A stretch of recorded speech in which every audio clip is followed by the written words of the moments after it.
was no longer worshiping Satan. I was no longer doing anything with demons. I didn't do magic anymore.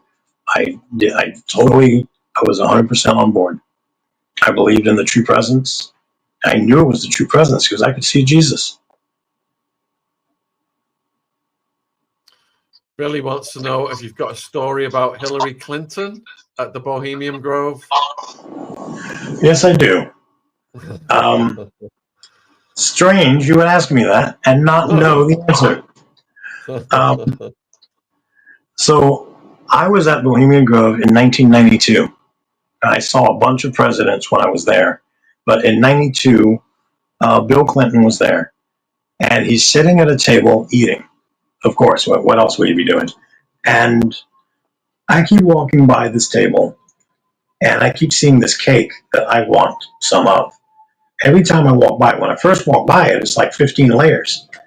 And I want a piece. But I'm busy. I'm meeting with people all day. And every time I walk by, it's now 14 layers, 13 layers, 12 layers, 10 layers. I just want to stop, put a fork in there and take a bite. But I can't. And so I keep going. I'm going back and forth. You know, we're down to one layer, and I'm like, I got a fork. There's no forks there. And then I walk by the next time, it was gone. And I was like, I should have asked for it. I'm the high wizard. They would have given it to me. And there's this guy sitting there eating. He's still got some food to go. This guy is really fat. And so I don't know who he is. You know, people, I don't know if you've ever noticed this, when you see somebody in the movies or on the news or in concert, and then you see them on the street, they don't look the same. They don't look the same at all. I don't even know how they're recognizable. I don't know what they do to make themselves look so good on screen and not look that good in person. So I see this fat guy sitting there eating, and I go up to him because he's got a big piece of that cake. And I walk up to him and I was like, hey, you gonna eat all that cake? And he was like, I don't have to eat it all. How about you eat half of it and you leave me the other half? Whatever half you don't want, you give it to me. I was like, okay, thank you. So I sat down at his table, his bench, and I started eating it. Now, to me, the best part of this cake is the back end of it. That's where all the icing is. I'm an icing kind of guy. My daughter, my youngest daughter, doesn't like icing at all. She'll take all the icing off the cake and eat the sponge. I'm like, what's wrong with you? That's not kosher. That's not that's sacrilegious, you know. And so she gives me the icing, but I'm on insulin, so you know I'm not killing myself with diabetes here. But when I was there, that back part of the cake was the most awesome piece of cake, so I left it for him, and I ate the front part of the cake, and I ate about half of it. It was a really big slice. I ate that, and we're having a conversation. And I find out he introduces himself. He's Bill Clinton. And I was like, whoa, I didn't recognize you. And I don't know how he took that, or he took it as anything. You know, but he did not look the same. On TV, he looks not thin, but svelte. Like he was in shape. You know, and I know that he went jogging occasionally. So he looks decent on TV. But in person, you know, he was frequenting McDonald's quite a bit. So as we're sitting there, we hear this voice. It's a female voice. Now we know we have waitstaff there. So it could be one of those, you know, and she says, excuse me. And we all look over there. And I know it's Hillary because I've watched them on television. And she said, good news, we got the papers signed. And suddenly she's surrounded by Secret Service. And because I have my own security staff there, they don't know who she is and that she's with him. And they run up to her. This guy runs up to her with his pistol pulled out, aiming it at her forehead, and orders her to get down. And she's looking like she's got a smirk on her face. She's looking like she doesn't have to do anything that she's being told to do. And he's just yelling, down, down, down, down, down, down, down. And so she complies. And then we ask, what do you want us to do? She's not allowed to be here. And so we order her to be removed. So she turns around, she gets up, she's not happy about being kicked out. And one of the guards comes back and says, okay, there's some confusion about what you meant when you said get rid of her. I was like, well, what's the confusion? Did you mean get rid of her, kick her out of the grove? Or did you mean take her out of the grove and kill her? Half the people are saying one thing, half the people are saying something else. And so I looked at him and I said, what do you want to do? I said, you want her dead or you want her alive? He said, she's my wife and I love her. I was like, okay. So I gave it to the guy. I said, she lives. Just kick her off the property. And the guy says, there's going to be a lot of guards that won't be happy about that. They wanted her to die. I was like, okay, well, sorry. So he went out, kicked her off the property. And when I was getting ready to leave, I pulled out a gold coin and I gave it to Bill. And he says, what's this for? And I said, people that win contests with the High Wizard or that do something for the High Wizard get a gold coin. It means you can go up to any other High Wizard at any time and ask him for whatever you want. I said, you gave me a piece of cake that I wanted. So, yeah, this coin's for you. There's up to 10 of us at any time. Somebody you know will be able to put you in contact with us. So, whenever you decide you want something, just ask. Now, I heard, I can't verify this, but I heard that what he asked for, because you can get anything. You've got a bill that you can't get past, you can use that gold coin. You've got some construction project that would make you billions of dollars, give that gold coin. That gold coin moves mountains. And I hear he used it to sleep with a woman.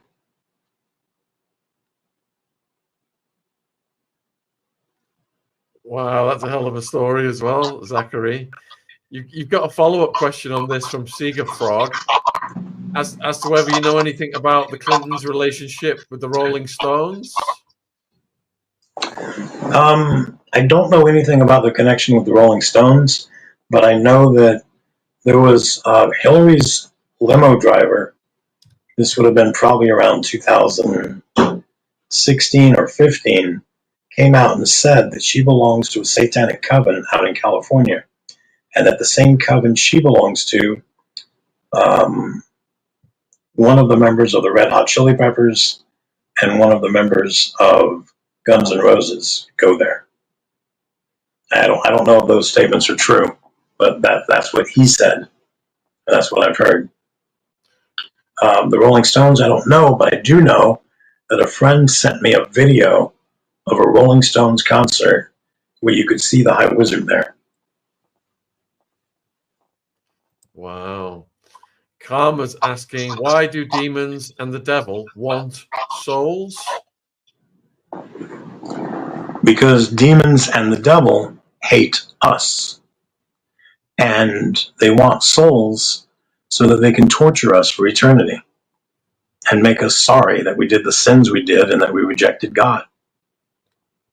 It's just hate out of us. It's also hate of God. They know that the best way to slap God in the face is to bring us to hell or to murder babies. Do you think Chat GPT is summoning demons? Who? It's like the AI. What do you think about AI?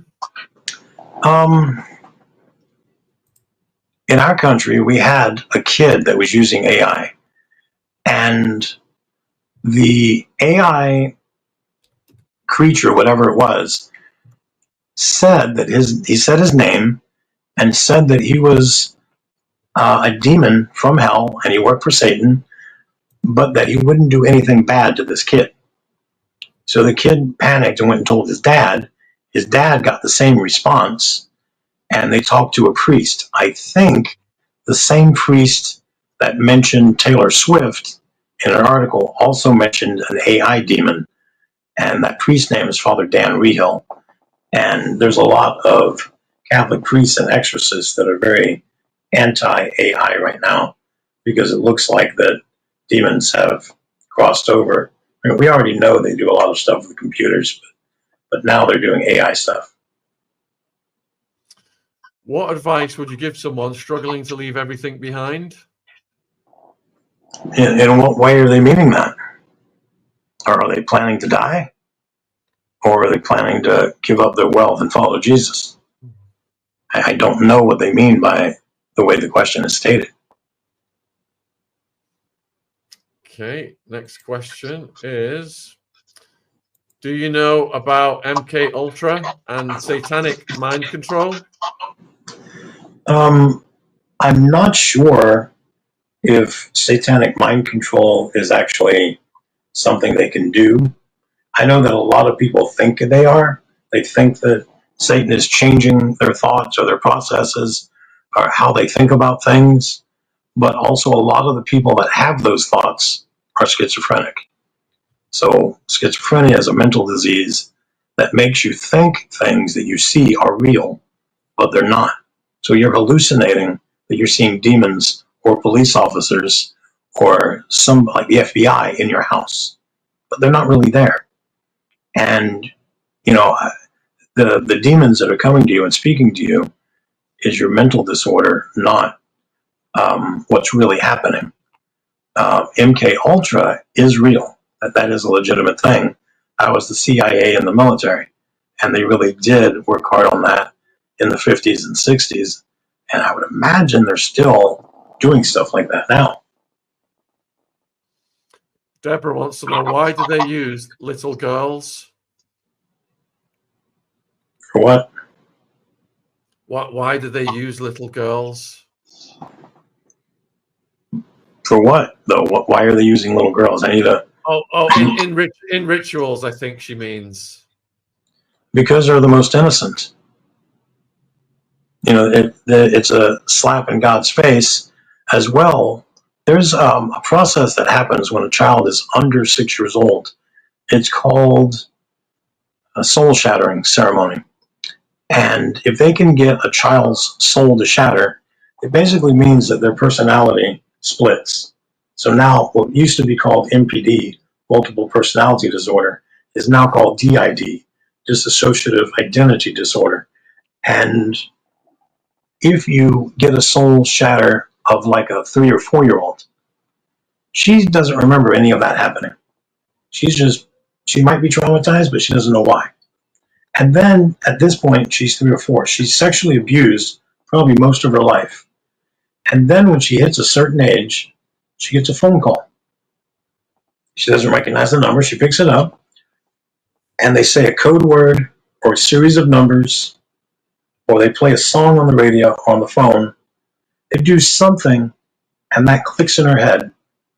And now she goes out and she buys a pistol, buys some ammo, and tries to shoot a bunch of people, tries to shoot up a school, tries to shoot up a store, tries to shoot the president, tries to shoot somebody that she's been trained for 20-something years to kill, but it's locked away in her brain somewhere. And now she's a hitman. And that happens with boys and girls, but it's more so with girls.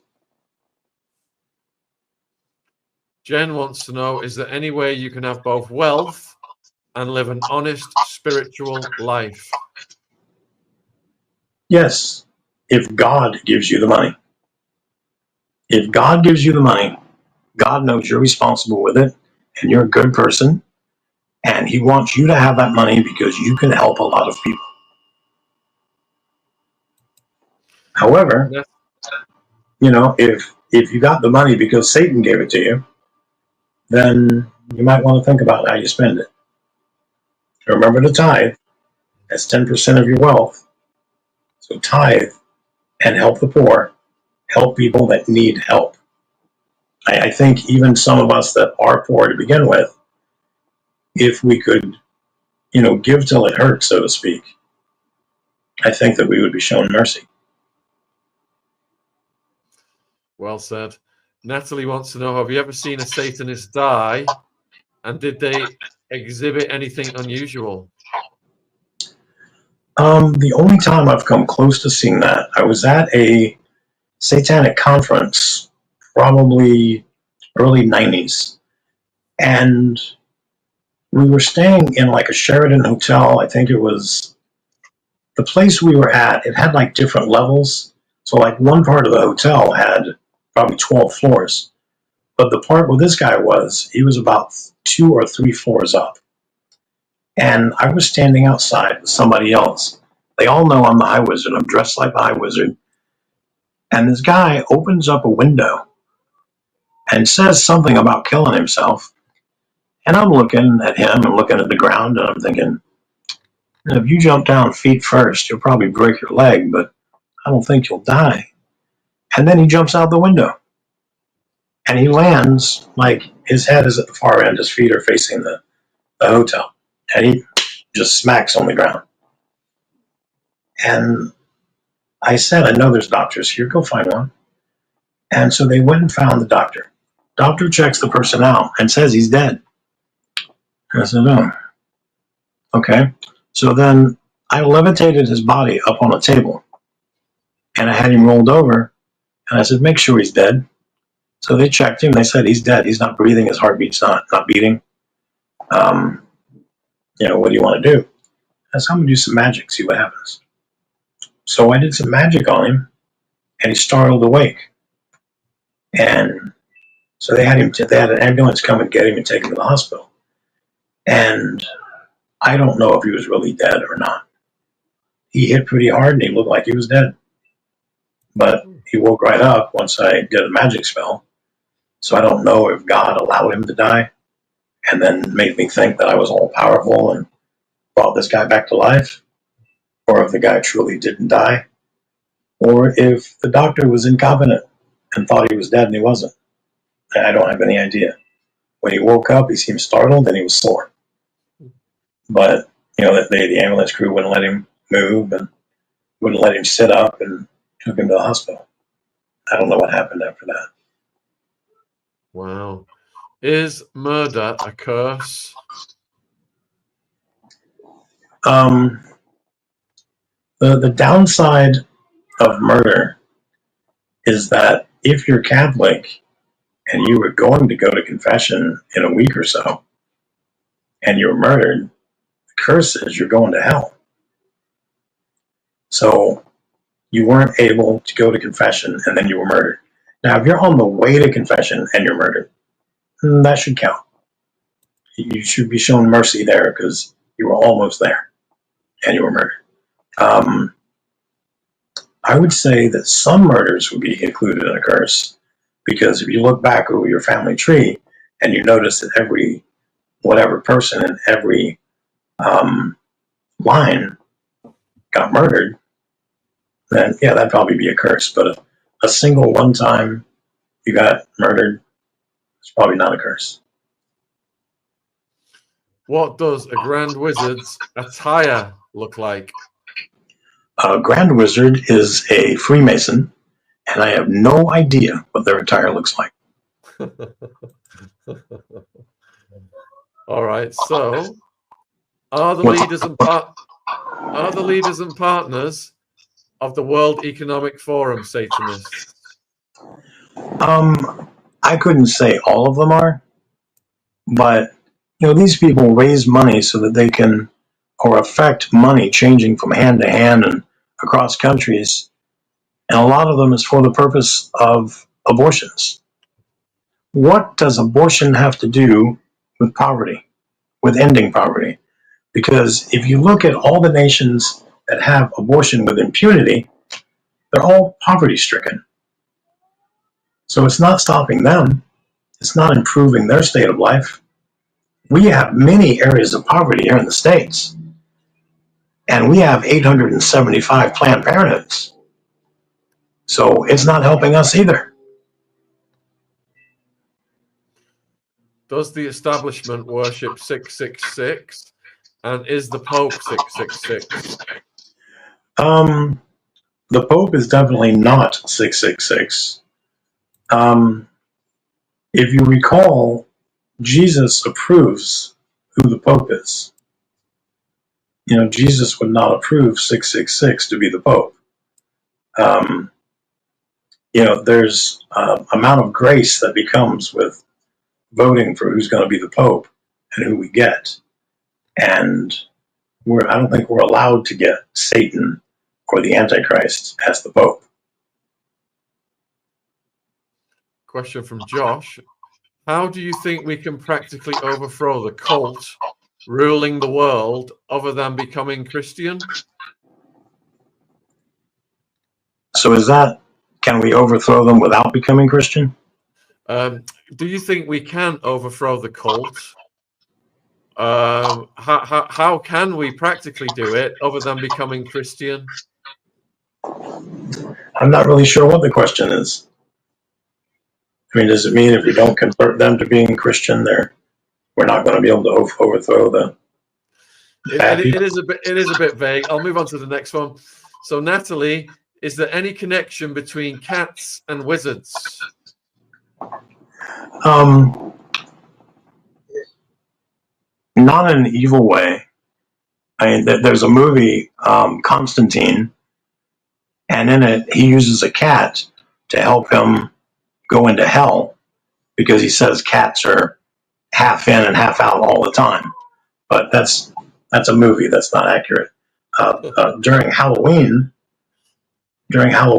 police in different states will find the bodies of dead skinned cats because witches murder them for doing their spell work at Halloween.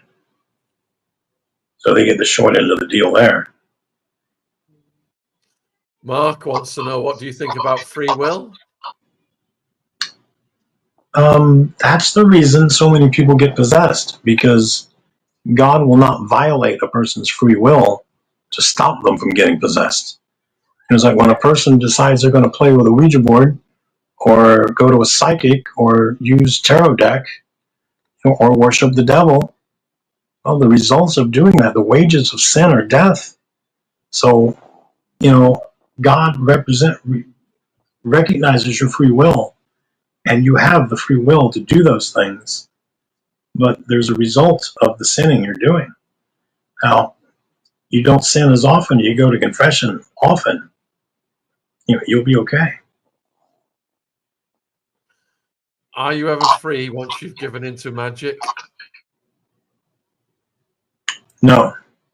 You're chained up. Satan has you, the demons have you. You remember that even the most basic, simplest curse, you're praying to Satan to attach a demon to somebody. No matter what you're doing, you're praying to Satan to attach a demon to somebody. The more you do that for somebody else, every time you curse somebody else, you're cursing yourself. Everything you do in magic makes the bond on you tighter and tighter. The last thing they want you to do is to go to confession. They don't want you talking to a priest at all, because a priest might recognize, oh, you're possessed, you got severe attachment, and you need deliverance, so you need exorcism, you need confession. They don't want any of those things to take place. Is abortion forgivable? If you ask for it. I mean, don't think that you're going to have between 1 and 20 abortions in your lifetime and going straight to heaven. That is not happening. But if you have an abortion and you go, there was a woman, I spoke in Winnipeg, probably 2018, maybe. And this woman called me and she said that she had an abortion 25 years ago. And she went to confession to confess it. And the priest screamed at her, told her she was excommunicated from the church, and kicked her out of the confessional. So for the last 25 years, she goes to daily mass. But when it's time to take the Eucharist, she walks out. And she can't go to confession. She can't get in the state of grace. I said, where do you live? She said, Winnipeg. I said, are you calling me because you know I'm going to be in Winnipeg in like a couple of weeks? No, I didn't know that. And I said, okay, there's going to be a lot of priests there. I'm going to call there and see if I can get a canon lawyer or an exorcist to talk to you. I'm going to see if we can bring you back into the church. And she's like, I thought once I was excommunicated, it was permanent. I said, any bishop can bring you back in. So I called. And when I was at the conference the first day, this guy comes up to me and he says he's Father whatever, and he's an exorcist and a canon lawyer. What happened to this woman? So I explained. And, he's like, that shouldn't have been handled in that way. Is she at the conference? I said, yes, I got her free tickets. So she contacted the priest contacted her, and she was given absolution. She gave her full 25-year confession, and the bishop told her that she would be allowed to take the Eucharist at the conference, and that she would then have a meeting with him on this day, and he'll give her an official letter saying that she's been welcomed back into the Catholic Church. So it was a very joyous time for me because she was totally forgiven, not just for the abortion, but 25 years of sins. And she's in total communion now. She goes to daily mass, takes the Eucharist every day, only in the state of grace. And life's a beautiful thing for her right now. Wow. What do you think about praying to the saints in Catholicism? Well, since I am Catholic, and the saints have helped me so much, my favorite saints to pray to are Saint Expeditus and Mary Undoer of Knots. And everything, me and my wife do a novena every 9 days, pretty much since we've been married. And then we also do 90-day novenas. And most of my 90-day novenas are to Mary Undoer of Knots. But right now we're doing one that's a 90-day chaplet to Our Lady's Tears. And it says to Our Lady's Tears, but the chaplet is actually using Our Lady's Tears to get to Jesus. And my favorite go-to saints, like, imagine we've been married for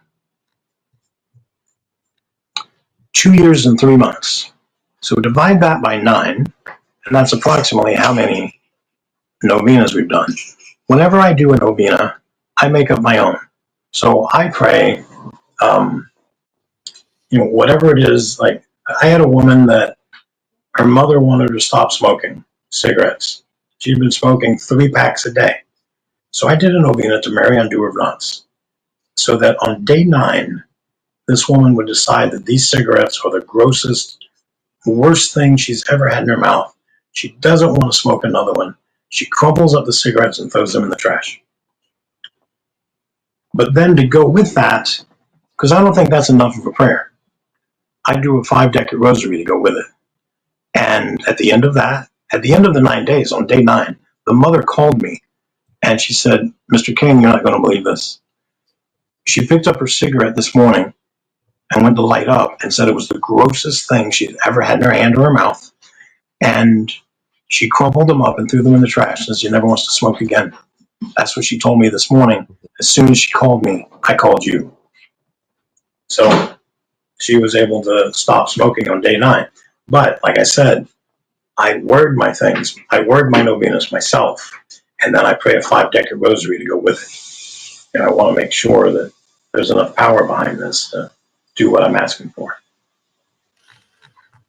Wow, Zachary, we've got loads of questions, but we've run out of time for this evening.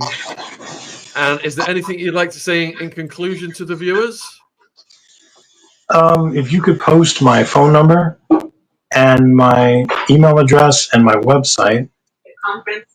And yes, I have a conference coming up July 11th and 12th in Newark, New Jersey. The price is only $30 a day. It's for 2 days. And it'll be myself, a guy named Yves Jack, Monsignor SF, he'll be there via Zoom. Cardinal Simone will be there. Tommy Houlihan will be there. And I'm missing one other person. Oh, Father Zeta. He's an exorcist. And it'll be 2 days. It'll be dynamic. It'll be a super event. And you can do it via Zoom or be there in person. And tickets are about to be sold out in person, but Zoom, of course, isn't going to sell out. So, as many people as want to go, the more the merrier. All right. And did you say you want me to post your email as well, your email address? Yes. All right, viewers. So if you're watching this, Zach's email, the conference link, website, YouTube, and Facebook links are all in the description box below this video on YouTube. Thank you. And we wish you all the best. You've got all your medical situations. I hope the pain is not too much, Zachary. It's fine. And huge thank you for spending all this time with us. Sure. My pleasure. I had fun. I love questions. We've had a lot of fun as well. So you take care, my friend. All right. You too. God bless you. God bless you. Thank you. Wow, folks, what a phenomenal guest. And thank you for all of your questions. And in the coming days, let's have a look what we've got coming up. We have got, is civil war coming to Starmer's Britain? That's on Monday.